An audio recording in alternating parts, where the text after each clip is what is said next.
Have you ever heard someone say, time is just an illusion? Sounds profound, maybe even poetic. But let's be honest, most people have no idea what to actually do with that idea. It feels like one of those spiritual phrases you nod at. But then you still check the clock, still feel impatient when things don't happen fast enough, still believe that time is standing between you and what you want. So let's break it wide open. Because if Nikola Tesla was right about energy and vibration, and Neville Goddard was right about imagination being the creator, then time is not just an illusion to think about. It's a structure you can collapse, bend, and reorder in your own life. Tesla, the man who gave us alternating current and wireless transmission, had a radical understanding of time. To him, everything in the universe was energy, and all energy vibrates. He believed past, present, and future were not separate lines, but simultaneous patterns of frequency. Imagine reality like a giant radio station broadcasting every possible outcome at once. You don't create the station, it already exists. You simply tune into it. That means the future you desire is already here, already vibrating, already available. You're not waiting for it to arrive, you're waiting to tune yourself to it. And here's where Neville steps in like the missing manual. Neville said, "Dwell in the end," which sounds simple, but it's revolutionary. Because if time is simultaneous, then the end of your desire, the version of you already living it, exists now. To dwell in the end means to occupy that state of consciousness as if it were already true. And by doing that, you collapse the so-called distance between now and later. Think about it. Most people live in the waiting room of life. They say, one day I'll be rich. One day I'll be in love. One day I'll be healed. They imagine the outcome as something in front of them, down the line, separated by months or years. That's the illusion. That's time stretching the gap between desire and fulfillment. But when you accept that the outcome already exists, and you assume it now, you fold that line of time. You don't walk step by step. You quantum leap states. Let me put it in modern terms. You're streaming a movie. At the 2-minute mark, you're watching a scene. At the 90-minute mark, the ending is already coded into the file. You don't have to create the ending. It's already there.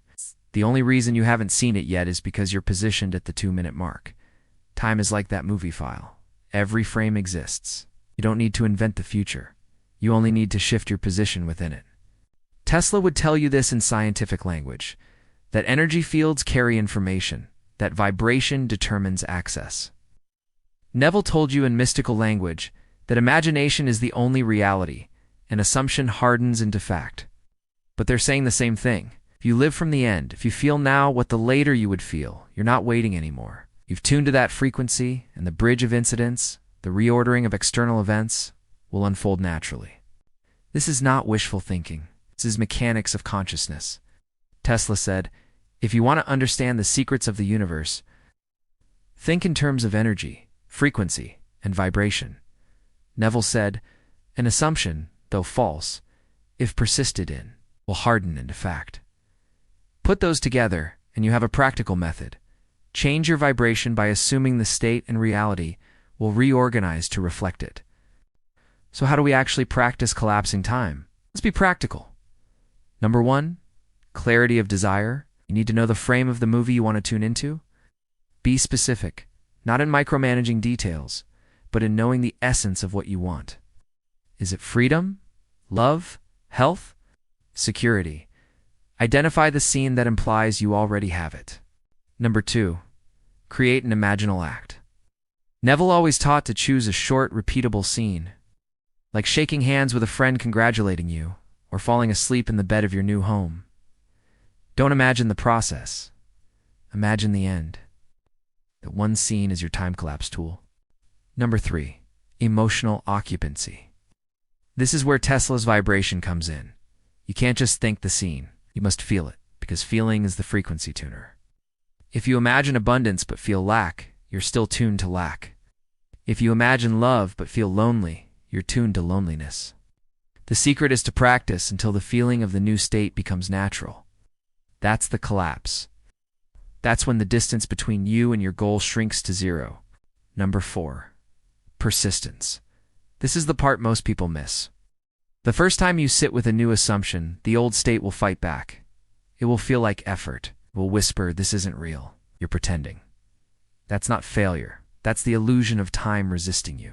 Neville said the assumption must be persisted in until it feels normal. When the new state feels like second nature, the world has no choice but to mirror it.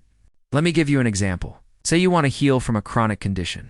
Most people focus on the process, the medicine, the recovery timeline, the hope that one day they'll feel better. That's living in time. It's living in the waiting room.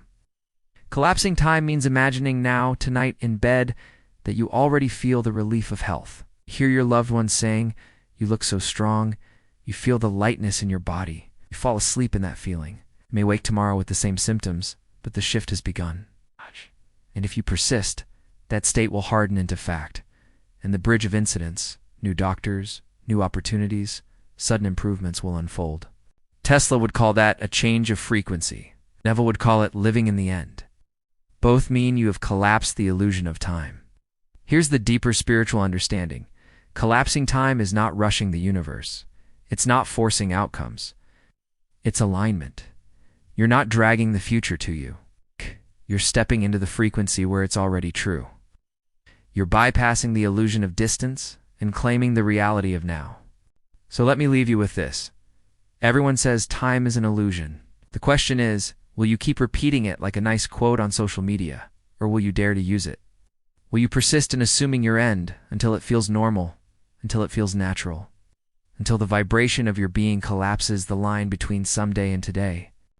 Because when you do, you'll discover what Tesla hinted at and what Neville lived, that the future is not something you wait for, it's something you enter.